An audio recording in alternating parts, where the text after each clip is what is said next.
What is up, everybody, and welcome to episode 2 of the Stardom Review, a bi-weekly review where Andre and myself, we review Japan's all-female wrestling promotion, Stardom. I'm your host, Melball Collins. Over there is Andre, and over here is Kojima. How is everyone doing today? I'm doing just fine. Long day at work, and I'm happy to be on here talking to you. Excellent. Are we looking forward to talking some Stardom X Stardom? Very much so. So Andre and I are going to be talking about the Stardom X Stardom show. It happened on August 21st. Essentially, if you're looking at from almost like a North American perspective, this was almost like a Night of Champions kind of match with Night of Champions show with some other kind of matches kind of thrown in there. We're just going to dedicate this kind of show to just telling you all about the matches that happened on here and what we kind of thought of them. So to start off with match one was the Future of Stardom title championship. That was the champion Hanan facing Miyu Amasaki. For this match, this was and there is the title. There is the title, and that is the title I constantly confuse with Saya Kamitani's championship, which is, I believe, the Wonder of Stardom championship. Yeah, I pulled that one up. They look, except for the wings, they look identical. They are pretty much, and if you're just like uneducated like me, and you're just seeing them come by on the fly, it's like they look almost like the same one. And then obviously if you have the Artist of Stardom one too, that blue one looks a little faded, starting to look a little suspect to the other two. Yeah. So with this match, the Future of Stardom match, essentially these girls are under a certain amount of experience. So they have to have less than 3 years of experience ring time to be able to, professional time to actually challenge for this match. For this title. Hanan has actually been holding on to this title for quite some time and is doing a fantastic job in doing so. I am disappointed so far that she is seemingly the only person on the 5-star Grand Prix who doesn't have any points yet. I definitely was expecting her to have points before someone like Momo Kogo. However, she is performing very consistently otherwise. This match, to me, honestly, was an average kind of opener. It wasn't anything super fantastic for me. And if I'm being completely honest, I felt a little bit of awkwardness between her and Miyu Amasaki, which is something I'm kind of noticing is something with Miyu Amasaki when she was teaming in some of the undercard matches for the Grand Prix with Hina. They don't have that same connection, that same energy. It's almost like you have two rookies kind of trying to take cues from each other and not quite knowing where the next one's going. Andre, what do you think of this one? I thought Hanan worked great in this match. Miyu is my biggest problem with this match. Dude, she had so many misses in this match. It got really like, should she be in a title? I know it's the Future of Stardom title match, but should she even be it? I don't think she's at a level. Like I'm not saying she's bad. Like again, I respect anybody who gets in a ring and takes training and does it. I just don't think her skills are there to be in a title match, even for your young person's championship, your new person's championship. I don't think she's ready because there is just she hit this weird ass pedigree at one point in the match. Like it looked like she was going for a pedigree, but it just looked awkward as hell. And like Hanan goes for a famouser, and the way Miyu goes to sell it and take it was so off, and her taking it made me go, what the hell is she doing? And I literally wrote in my notes, Miyu is the future of Stardom, like I'm the future of male modeling. Clearly, she's focusing or functioning under a lot less experience. than Yeah. Hanan based on this performance. I feel bad for writing that, but she really did not impress me in this. And I think Hanan, another lady in that match, maybe with a bit more experience or who was a bit more along in her training, would have been a better like pre-show opener to the show than what it was. But in the end, Hanan won with a modified northern suplex, where she kind of like goes for a northern, but like turns her in the air and then falls back like half Samoan drop style, but it's still a northern light. I really like the alteration to her northern light. Now, Hanan is definitely the future of Stardom champion for a reason. She's certainly a lot more creative in the ring than I feel that she's usually given credit for. But yes, Miyu is certainly a little bit more awkward in the ring. It's very obvious she's kind of functioning under a little less experience than Hanan. With her addition to Queen's Quest, though, I am hopeful that Hayashi Shida can take her kind of under her wing and kind of get her to that Azumi Lady C kind of level. Yeah, that'd be nice. So moving on to the first official match of the card here, we had a singles match going on between Maika and Hina. Now, Hina, I had just mentioned, I didn't realize that she was only 16. I knew she was young, she's a Hanan's little sister. Her and Rina are twins, aren't they? Yes, yeah. And see, Rina, I've been watching for some time. I think Hina actually took some time off to go to school while Rina continued on in Stardom here. And then, of course, Maika, my girl crush. I love this woman. She can do no wrong. And also featured recently. Phenomenal.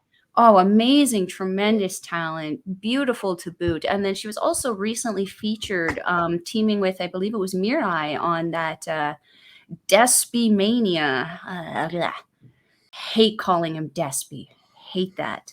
There was a special on New Japan recently where it was like a Desperado special pay-per-view that you could pay for. It's actually an extra cost on the NJBW World application. It featured Desperado in the main event. I honestly don't remember what the guy's name is. I know his face. When I look at him, he terrifies me. So that's probably why I choose not to remember his name. Evil, maybe? No, he's from another organization, another company entirely. Deathmatch specialist. That's probably why. Okay. Getting back to the match at hand here, though. Maika versus Hina. Hina is one of those people who she's just she as I had mentioned, she was teaming a little bit with Miyu Amasaki. There was some kind of awkwardness there where I was a little kind of like apprehensive about Hina as a result. I did, however, see a very recent show on Stardom where she tagged with Lady C instead of Miyu Amasaki. Complete change of character, and this match here, this singles match, was definitely a kind of a step in that direction. Maika really, as I'd mentioned before, she elevates her opponent, and whenever she's in a match, she elevates herself, but she also elevates her opponent. She oversells, she makes sure the moves get over. Something I noted is she with Hina, she might actually be a little bit smaller. Like again, it seems to be a thing with the Stardom girls. Very, very tiny, but surprisingly mighty. She does have a tendency to kind of take a page out of Evil's book, though, doing that everything is evil style leg sweep. The STO. Yeah, I noted that. That was impressive. It looked really good. She almost does it better than Evil. I started calling it the everything is Hina because, let's be honest, she kind of looks better doing it than Evil does. There was actually another move Hina hit. It was like a pump handle into like a uranagi. Rock bottom something. I was very impressed with Hina. Like some of the moves Hina was doing. Like I noted this.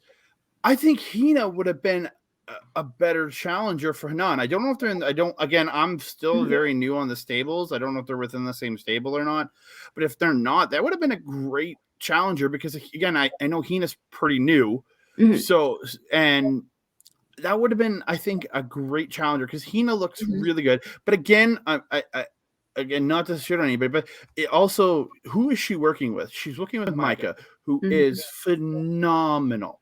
So that there's another, people tend to get better with who they're working with too. So like, I mean, if you have two newer people, it might have still been an awkward match. But when you work with a girl like Maika, who's just so good, you can't help but be good in the match with her. And with Maika, I did also note she's just too strong. She was able Oh God. to at some points almost scarily and suddenly overpower Hina and just have her writhing on the ground. It was absolutely incredible. At the end of it, though, Maika did get the pin on Hina, but it's just not to take away from either one of these women. Hina put on a tremendous performance. I believe she even did one of her little judo throws on Maika and just tossed her. She's just as strong as Maika. I think Hina is actually in Queen's Quest, whereas Maika's in Donna del Mondo. But who is Hanan with? Hanan is with Stars, so that Sorry. is So I think Miyu Iwatani. Just imagine that you have Hina taking on her older sister Hanan for the Future of Stardom title, and they're are in opposite teams. I think that would have just been a great story to tell, and I think both girls are so good.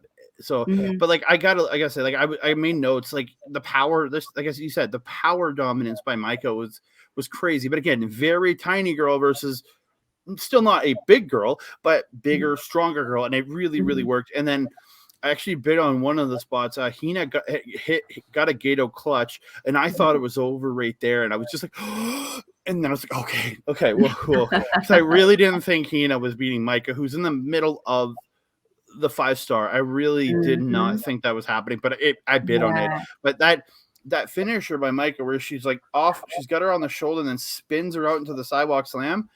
I don't know what it's called, but I'm very impressed by the move. It's not a move I've seen it in her matches, a couple of their matches in the 5-star so far, but I've never seen a move quite like that before.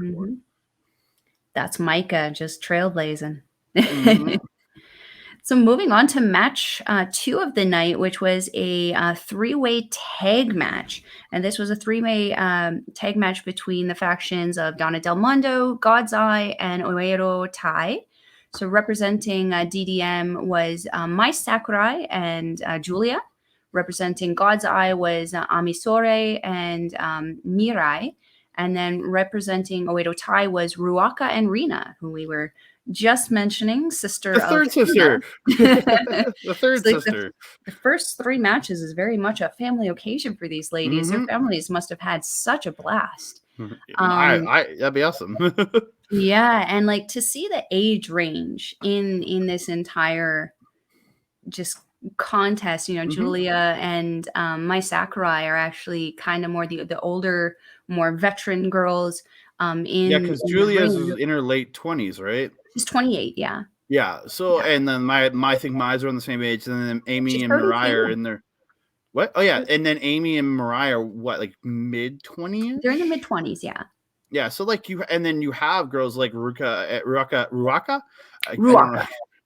that's what I thought. And Rina being 16, and Ruaka is only 18 or 19 or something like that. So like you got like a good age range, but like I really like the way all these girls work together in this match.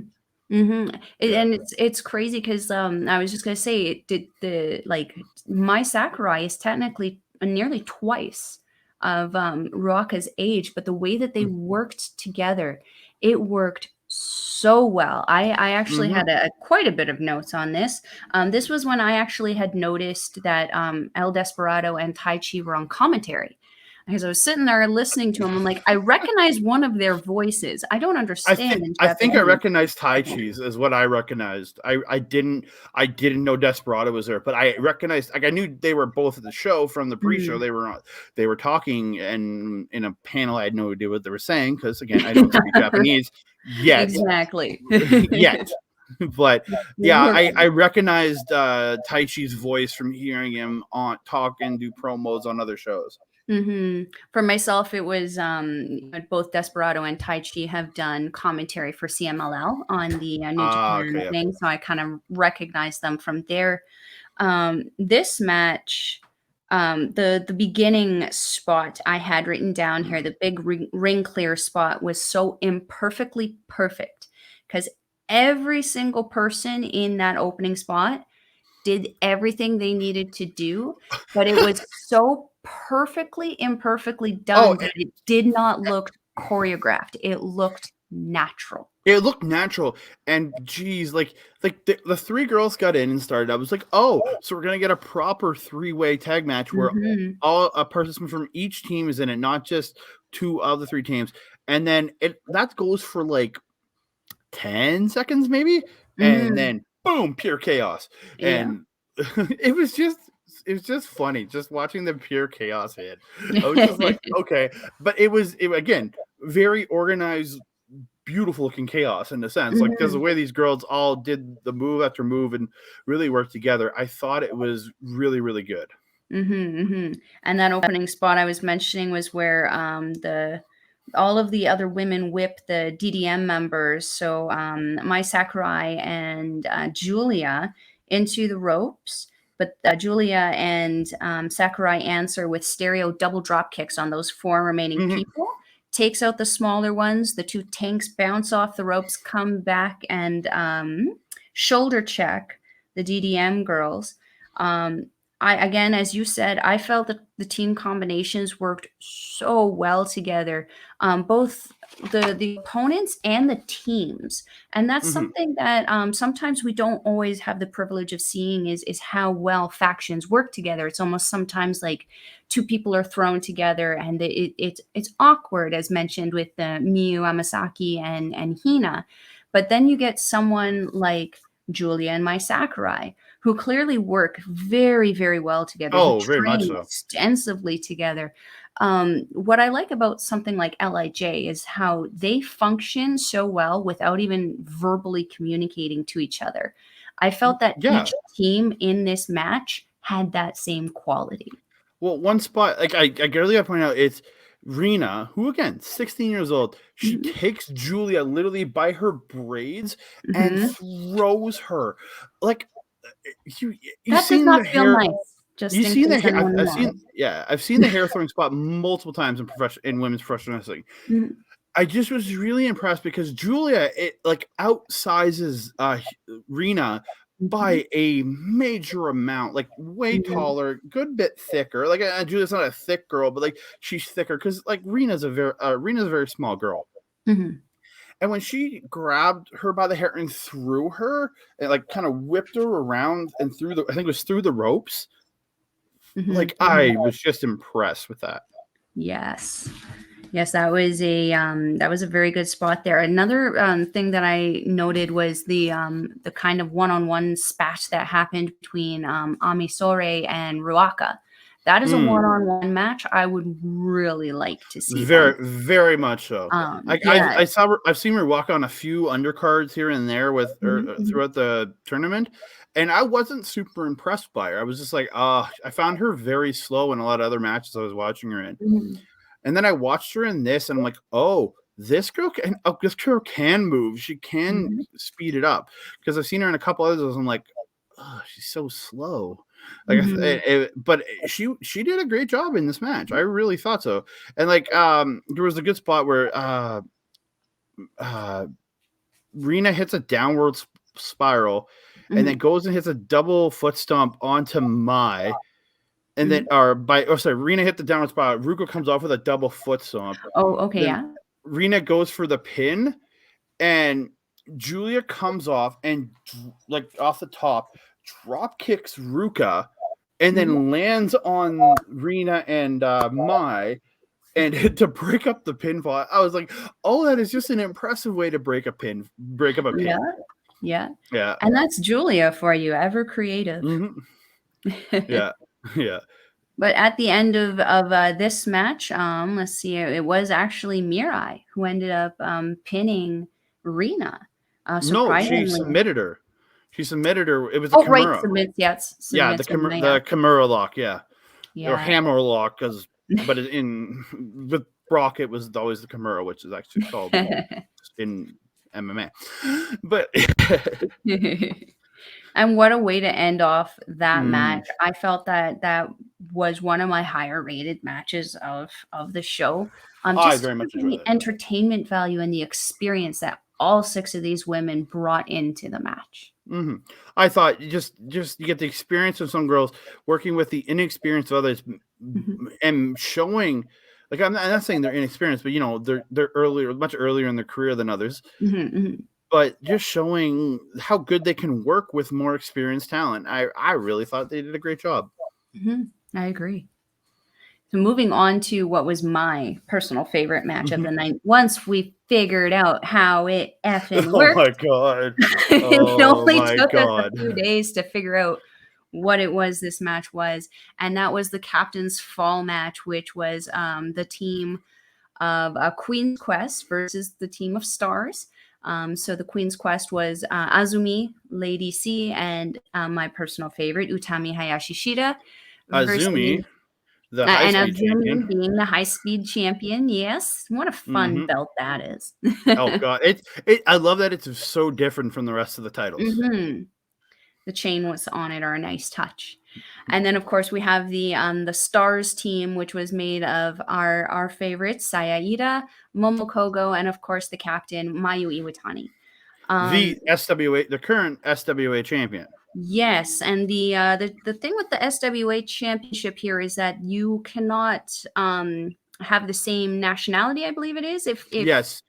So because you have to be of different nationalities, yeah. So because Miyu is Japanese, I believe right now the only people who can challenge for it are going to be Julia and Thekla. Yeah, it's just as long as you're not Japanese, and Julia has the distinction to actually challenge any Japanese performer, even though she is half Japanese. She's also half Italian. So I think it's her father is Italian or something. I was reading, but she's half Italian. So yeah, it gives her the ability to challenge for that title. She has in the past when I think Syuri was challenging for had the title. They actually faced off and. Which was not a match you would expect but with that, her being half Japanese, it worked. And I believe also at the same time, they were still faction members. Yes, they were teammates at the time when they faced off. But again, good times, good drama. It happens, yeah. With this match... oh, I should put the rules up.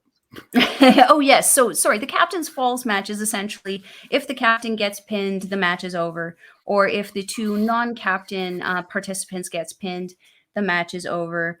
Non-captain participants who are eliminated after pin or submission, they typically stand, as we noted, outside of the ring. They don't really participate too much in the match unless somebody kind of comes outside and they're being an Oedo tie. I don't recall seeing that situation. No, they're both. Yeah, there was no real because again, the girls are Lady C, or I guess we're not spoiling. Like we're going to talk about it. Lady C and Mobile just kind of stayed in their corners and just hammering the mat and cheering their team on. Pretty much what it was. Exactly, they're both face factions essentially. So it would make sense that they wouldn't be having those kind of heel tendencies. One thing I noted right off the bat was that Sayaida never lets anybody who's given her crap about her height or her size ever get to her. I noted that. I love it. Lady C's like putting the arm up, but she's again towering over Sayaida, and Ida's just like, huh, and just shows the muscles off. And like Lady C, I love the reaction. She was just like she went, oh, and like almost cowered to the supposed power of Sayaida, and I was like, oh, that's awesome. I really liked it. Speaks to the training that these ladies go through because they're coming in. Lady C just joined Queen's Quest. She was with Mai Sakurai. I mentioned earlier in the year where she was factionless. She didn't have anybody who she was associated with. So she's still very fresh to the company. To see her already have that level of in-ring ability to sell and to act and to kind of play that stuff up, it's really refreshing to see. It's really nice. lot of the spots between these girls were actually quite good. Mhm, Like, mhm. was it? They end up at one point. The girls all end up in the ring, and they all end up just doing a beautiful triple drop kick onto, I think it was Lady C and like Momo. It was Momo, Ida, and Mayu. I just like, oh, it's just like perfection together doing it. But actually, right before that, Ida it was each one kind of like, yeah, it was Mayu hit a drop kick, and then Momo does a stomp, like a double stomp on Lady C. Then Ida does her butt drop onto her, and then they all just triple drop kick her. I thought, from like, great little sequence into a group move. And I believe did the pin on Lady C came not long after that. Yeah, it was a Mayu with a Frankensteiner and hooked the legs for the pin. So yeah, that eliminated Lady C from the Queen's Quest lot. So that left Azumi and Utami, and all three members still on Stars. And to make note, the captains were Utami and Mayu. Yes. For their respective teams. We were confused. I was confused on all of it. I knew Hayashi Shida would have been the captain on Queen's Quest, just because Lady C's new enough, and I don't think Azumi, despite being a champion, I don't think she's leveled that high. No, I mean, it would make sense for both sides who the captains were, but I was just super confused about the whole premise of this match until you and me we met up, and I just looked it up on my phone, and it found it through actually looking through Reddit, wasn't it? Lucha Wrestling. Oh, yeah. It was Reddit. They were talking about a lucha thing, which was the same rules. I'm like, oh, so that makes way more sense, and they got it from Lucha Wrestling. So I mean, suddenly made Lucha Wrestling a lot more clear to me, because I actually have been watching a lot of AAA recently, because one of our favorites, Gringo Loco, has been appearing on there. Couple highlight videos I've seen also had Sean Moore, local favorite up here. Yeah. But yeah, that suddenly makes some of those things a little bit more clear. Yeah, we watched a couple of the match, and then after Lady C gets pinned, there's a really, really great spot where Mayu and Kogo hit a double 619 onto I think it was Azumi. Yes. And I was just like, yeah, but then Azumi and Kogo were like having an exchange on the apron, and then Kogo goes back to the inside, and Azumi slides in under her and like catches her and rolls her forward and does catch her and gets her with like an arm trap pin to eliminate Kogo. Correct. Which I was honestly a little disappointed with. I've been very, very impressed with Momoko as of late. But when it comes to the high speed champion, she says go caught down, her out of nowhere. So then that kind of left the final two members plus the captains. I did note that there was a funny little pose off with Utami with Ida while they were waiting to set up a drop kick there from Mayu. I really like that, because Ida is like flexing at Utami, who's trying to like flex back, but it's not really working. Then out of nowhere, Mayu just comes flying in with a double drop kick as Azumi walks up and just hits both Utami and Azumi with a double drop kick. I was actually quite impressed by that. And what impresses me the most about it is how many times have you and I gone to either a local show or seen one on TV where there's so many people and they are just kind of laying around. They're not really doing a whole lot.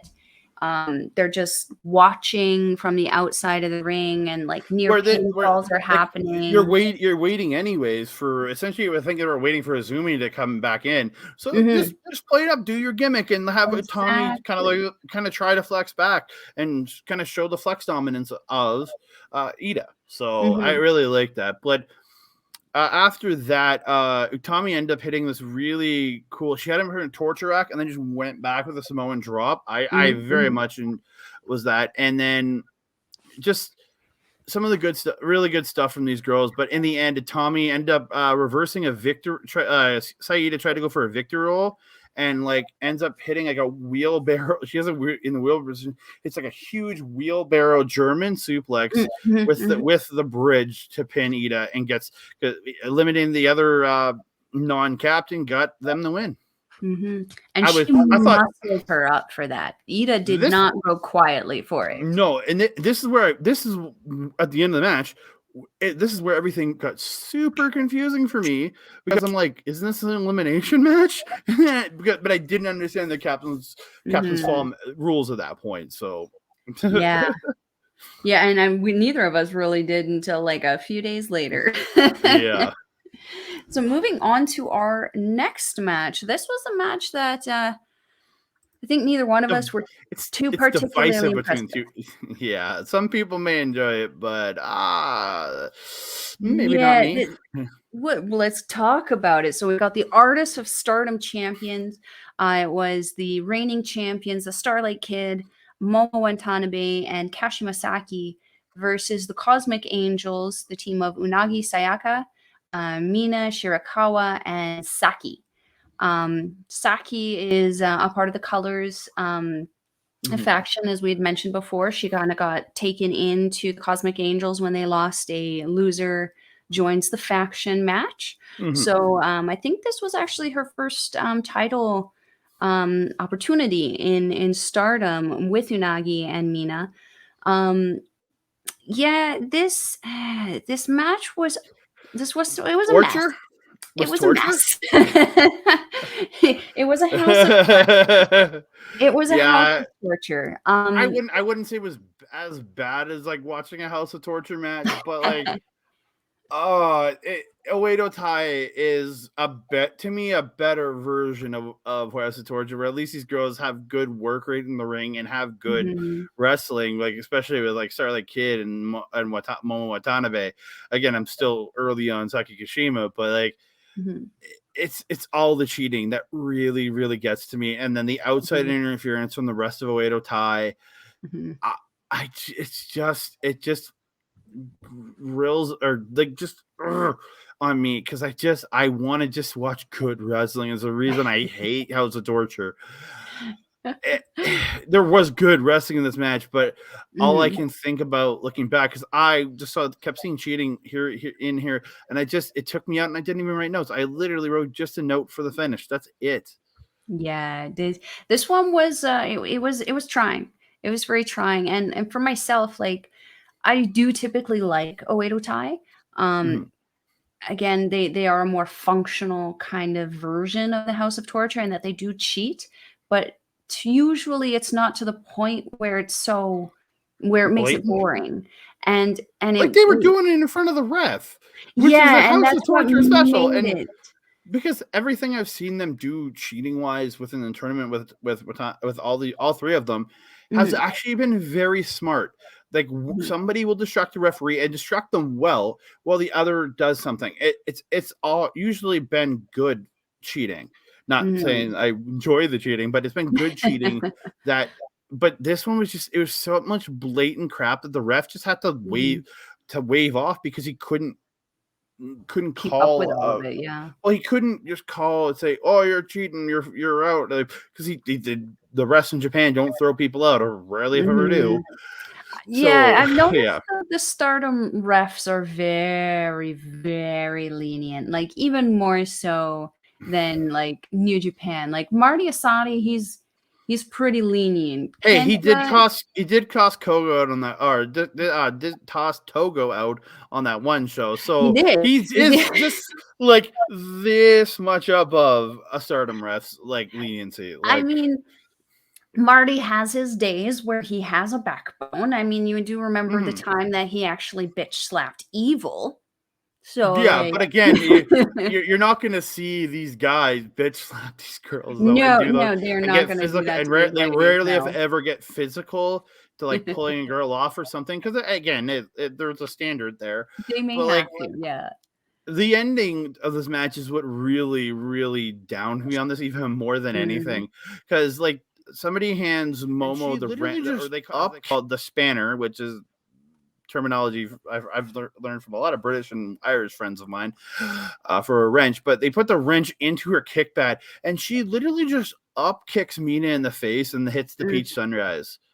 I actually noted Mina's reaction on that because she definitely sold that appropriately. Oh, but I guarantee you, she felt the wrench hit her in the face. Like yes, there's a kick pad in front of it. Like it was slid in behind the kick pad, but like can't feel good still getting kicked like a straight shin kick to the face. No, not at all.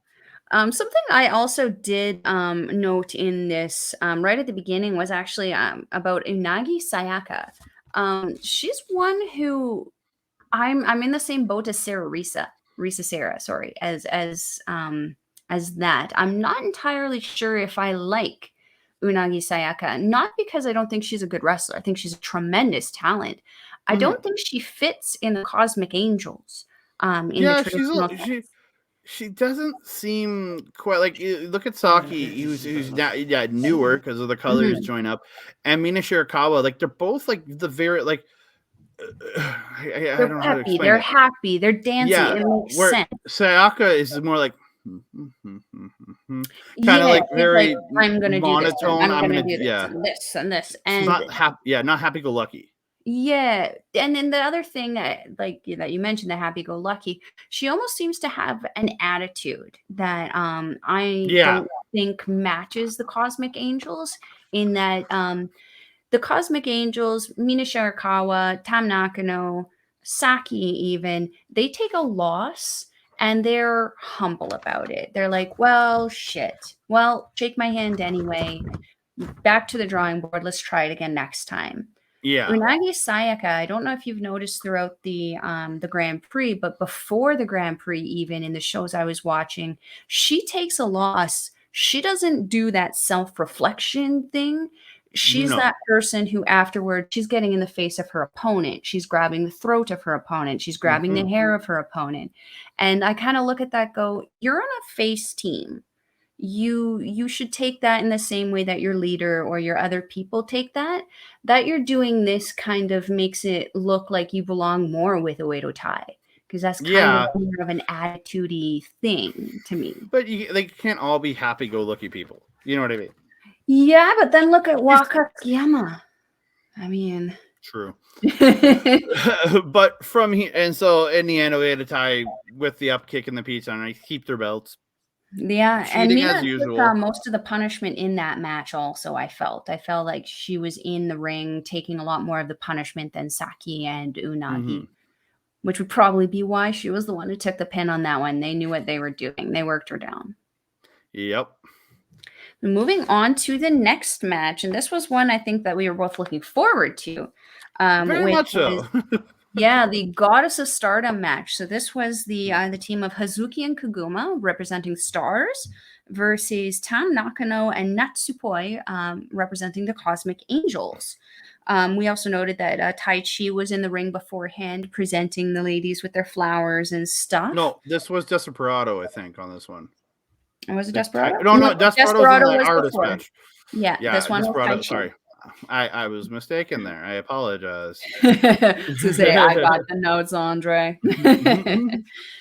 So with this match, I personally had a lot of amusement right at the very beginning opening sequence there, seeing Natsupoi and Koguma facing off for the first time, and I don't know if you noticed. Before we even get to the match, I gotta say, Natsupoi's and Tom's entrance, like, just perfectly choreographed entrance. They both get up onto the turnbuckle. They do the turning they wave at the same time. It's and I showed the entrance to a friend of mine who's not a wrestling fan, but she's a big into in the cosplay world, and she was just so impressed, not even just by the ring gear, but just the dress add-ons they had. They just it's impressive with some of the entrances these girls do and how really, really good it looks. Yeah, so anyway, I had to shout it out. The thing that I was amused about the most in this match was that I discovered that someone is shorter than Natsupoi. I thought she was the smallest person in the company. Little did I know, Koguma is actually a good couple inches shorter than Yeah, holy crap. I thought Koguma was taller just from all the other matches she was in. But when she went up next to Natsupoi, I was like, oh my God, she's actually smaller. Natsupoi is the tiny fairy girl. But like, I will say this about Koguma in this match. Throughout the entirety of the 5-star that I've watched so far, she is kind of this goofy, fun girl. That was not her tonight. Her and when she's with Hazuki, who's is a quite serious wrestler on her own right when she's on her own, man, she turned it up, man. Like the submission game, the striking game, the just reversals. Like, like it's not her fun stuff. Yeah, she still did when she was standing on I can't remember who's back. She's standing on one of the Tam. Yeah, on Tam's back, doing the little stomps, and then she hops using the one rope, go up, and then come down and do something. That's still her doing her classic stuff. But to do it, everything was so much more of an attitude than the way she did it before. I was very impressed. I was actually, the second thing I noted is she came in with attitude, very serious. There was that sequence that Tam did with the cartwheel through the arm and then the bridge to duck the double punch before she slid to hook the legs, causing both Koguma and Hazuki to fall down. Then doing the back roll. I love that spot. That is a signature spot that Tam does, and it is not one that she does often. When we get the privilege to see it, I get very, very giddy. Oh, I just all the different kind of stuff they did in this. Like Tam just does this front wheel kick, then hits this huge high angle backdrop on Haz, and then just hits this crazy, just this murderous looking super kick. I was just like, and I was just like, oh my God, this girl, like Tam especially. Like I've been a big fan of Natsupoi, but Tam, like, holy crap, like she really, really stepped out in this match. Like, oh, I was impressed. And then to continue on with the just talking up this match, these teams, there's an obvious reason why Hazuki and Koguma, are the tag champions. They work so very well together, very united. They obviously train, again, very, very hard together. Very little communication that they need when they get into the ring and just start running. Another thing, Koguma, right at the end of the match, or when we're getting close to the end of the match, the speed that she picked up against Natsupoi when she finally did hit her, I was like, dang, how are you still in the ring? She went flying. It was absolutely unreal. Yeah, I got a one point. Tam comes. One of them was like dub team. You talk about those two, but you talk about Tam and Natsupoi again. From what you've told me, haven't been a tag team for a long time. Really, really impressed me. Like, was it Tam comes flying off the top rope, hits like flying knee to the face. I think it was Koguma. Yeah, it was Koguma who goes down, and then up goes Natsupoi to hit like I think it's the Twisted Bliss. Alexa Bliss is where she's on standing, then does a kind of flip in the air and lands on. Yeah, she does that, and it's just a flying knee into that. I'm just like, oh, I love the way all these girls are working with their teammates and then working together. It was just such great back and forth. I agree. But in the end, it was, I believe it was Natsupoi who pinned Koguma. And let me tell you, she did that. It was like that kind of cross with the over the wrists into that. Well, they hit like a double, German. Like they did like a double, like a flip into the slam. And then Nat ends up getting with the straight jacket German suplex. Yeah. That looked rough. Oh, it almost looked like it looked like Koguma landed on her head. I thought she landed on like the back of her neck, the back of her head kind of area. It looked high, but her shoulder, yeah. We did get to see her the following weekend, but yeah. She moved over, like the weight had shifted so much that she actually rolled off her shoulder, and Natsupoi had to kind of muscle her back into position to get that pin. And Kukuma, yes, is shorter than Natsupoi, but she is a bigger girl than Natsupoi. So Natsupoi, who is a very tiny girl, had to like use everything to roll her back. Well, because she still had the arms trap too from the German. So that's where it really, really impressed me with the power. Like weirdly, the weird power out of Natsupoi is crazy. But yeah, new tag champs. New tag champs. I was over the moon at the end of this match. I was just so happy I got to watch Tam and Nat win the titles.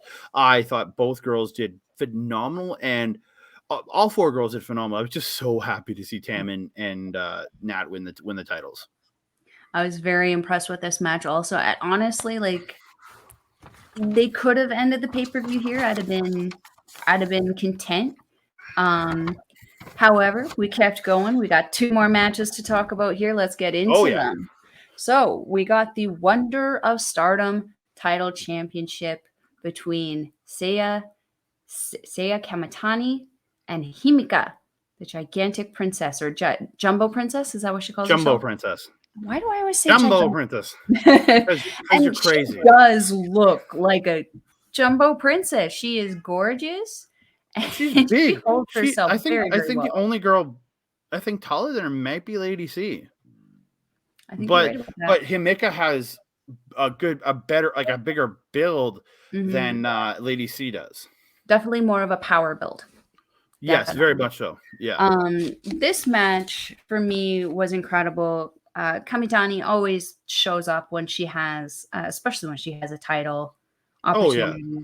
Her intro is just absolutely classic. It's exactly what I expect out of Stardom now.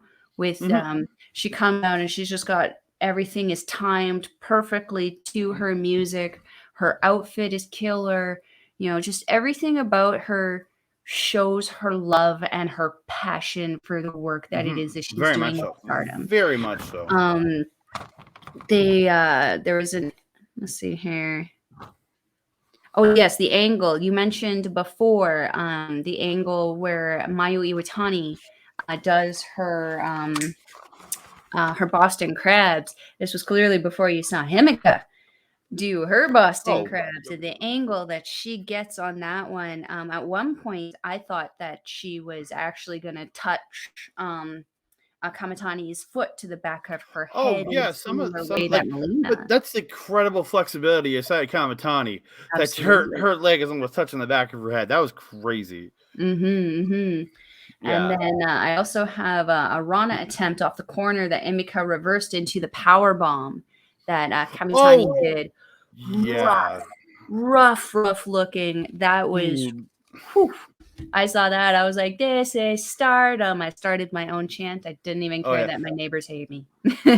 There's one point Himeka gets her up into the torch rack and then just off the shoulders into the KOD. And and that was like, I don't think it was actually pretty early in the match. And I bid on that finish. Like, I thought it was over at the KOD and she kicked up that. I'm like, she's been winning matches she's won a couple matches in a 5-star with the KOD, and I'm just like, I guess I say KOD because of Bianca Belair, but I thought it was it because I thought like she's finished 2 matches with this, but like just some of the crazy stuff, and then actually Himeka ended up grabbing and hitting a beautiful Rainmaker on Saya Kamitani. I was like, I literally went Rainmaker after. I'm glad I wasn't the only one. Yeah. And then but to Saya Kamitani's credit, like the 450 splash off the top was almost picture perfect. Like great rotation, great speed, great accuracy. I very, very thought she did a wonderful job there. An amazing show of respect at the end of the match also between these two ladies who had been pretty vocally not nice to each other going into this match.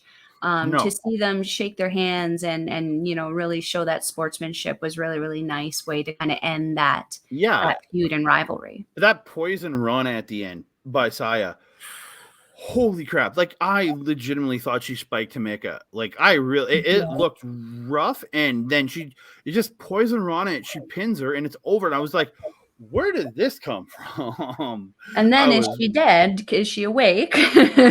Yeah. Very much so. So segueing from the Wonder of Stardom, which, if it wasn't clear, Kamitani retained against Himeka, going into our main event, which was the World of Stardom title. So it saw God's Eye, represented by Syuri, against I guess what I don't think she has a faction. I think she's kind of a freelancer in the company right now. Don't really know where she is. She's the Stardom OG though. She's the OG. She's the Hantai of Stardom here, against Nanae Takahashi. She was the actual first Wonder of Stardom's champion when Stardom first started up. I believe it was 15 years ago. So to see her come back, 2008 or 9 or something around there. Somewhere around a decade or so. Either way, she was the first World of Stardom champion, and it was kind of interesting to kind of see, the past and present kind of align here to kind of see this match go off. Admittedly, though, it wasn't my favorite match of the night. I did find this match to be a little bit underwhelming. With both women, especially Syuri, showing off her kicks and her strikes, but I didn't feel that she did anything more fantastical than what it is that she usually does. Andre, what do you think about this one? I enjoyed the match. I didn't like. I gave it a second watch. I watched it the first time, and I was underwhelmed. Mm-hmm. I'll admit that, but I watched it through again early this morning before I went to work, and I actually I enjoyed it a lot more than I watched it the first time. Again, and knowing kind of what was what was happening, and knowing what spots were coming. So I wanted to do a little better notes than I did last time, and I actually enjoyed it a lot more. Like, I think it was just, I don't know how many times these girls have worked together. It might be that. I don't know. There's a couple sloppy spots, but I thought Syuri still put on a good match, as she always does. I just don't, as much as, yes, Nanae is a legend, or she's the first champion. She helped start, was a big force, and I just don't think she was the right opponent. Mm-hmm. I think Syuri needs somebody a little bit younger and faster, not to shit on Nanae, but she was a bit slower.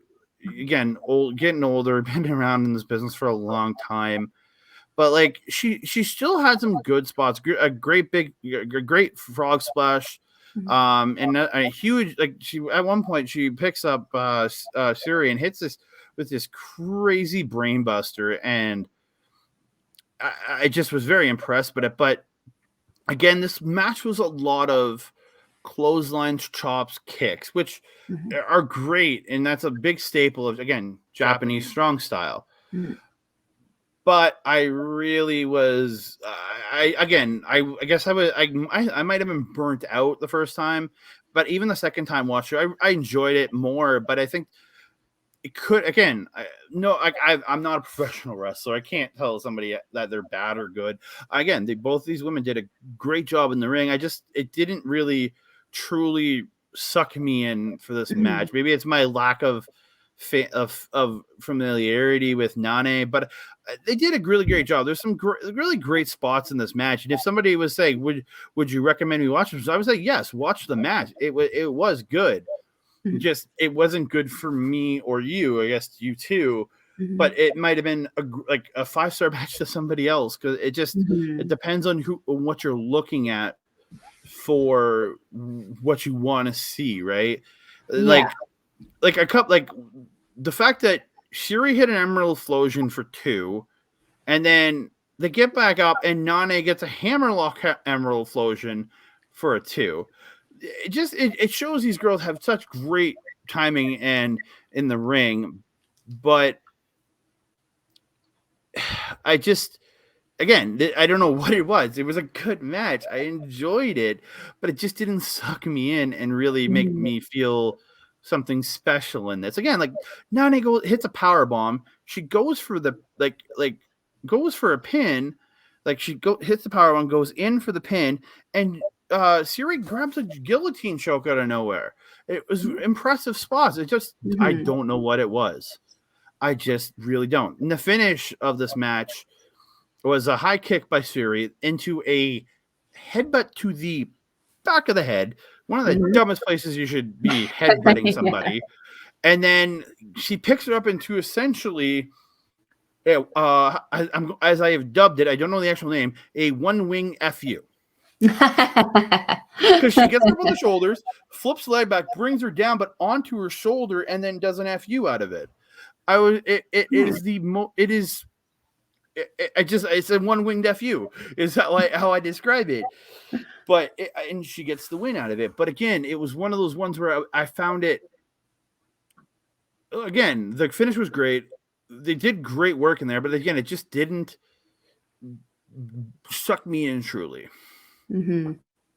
I feel you. I felt that exact same way. Like it was, we were mentioning before we kind of started recording here. It just wasn't one that really held my attention as much as the rest of the show. And maybe it's just because the rest of the show was just that good.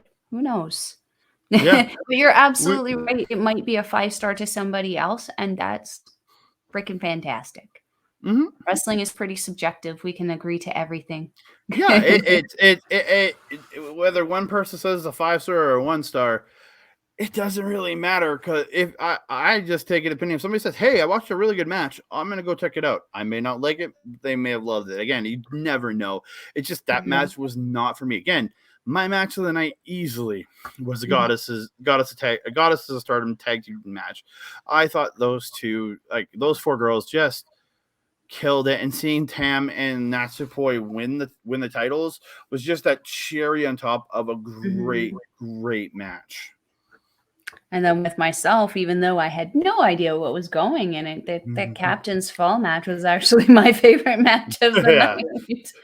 Again, once I knew what was going on and then rewatched it with knowing the rules of the match, I enjoyed it. So I had a great time watching it at first, but I was super confused, and I had so much more fun rewatching it, knowing what was happening in that match. So that being said, it sounds like we have wrapped up our Stardom review for the Stardom X Stardom show. If you are interested in taking in any Stardom wrestling, it is at stardom-world.com. We'll leave the website link in the description box below. And just so everyone knows, it is about 920 yen. So between, I think we figured $6 and $10, depending on where you are and how your dollar is doing at the time. Ours is worse. Yeah, ours is always worse. Ours is always worse. And then also, you might want to check out our good friend Mike the Ref over at Backbreaker Media. He'll be uploading our videos as well, usually a few days after. So just give him a look. He's got some really awesome things like some AEW sidecasts, gaming. Andre's pointing to the link above us here. you can check him on YouTube at Backbreaker Video. I guess you're already on our channel, Andre Melball Wrestling Talk. Down here you have our Twitch channel, which will be starting up soon. I just haven't gotten around to some stuff, and we're hoping the weekend of Royal Quest actually do a watch along of the Royal Quest night 2 of Royal Quest, and you can catch Mike every Wednesday for sure. He also does most Mondays and other random days of the week. He is on Twitch at Mike the Ref. You can get me and Mel on Twitter at Collins Melball and That Canada Guy, and on Instagram you can hit up Melball Collins and That Canada Dude. And then coming up next week, we are going to have another edition of Chop Talk, where we will be talking about match ratings, the PWI 500, and what opinions on people's opinions on ratings of matches. Let's just say that. Opinions on opinions on opinions of opinions. Yes, very much. And we're going to talk about the PWI 500 from this year and years past. So, yeah. Awesome. So on behalf of myself, Melball, Andre on the other side there, and the no longer sleeping Kojima, who's going to go back to sleep, thank you for joining us, and we'll see you again next week. Adios.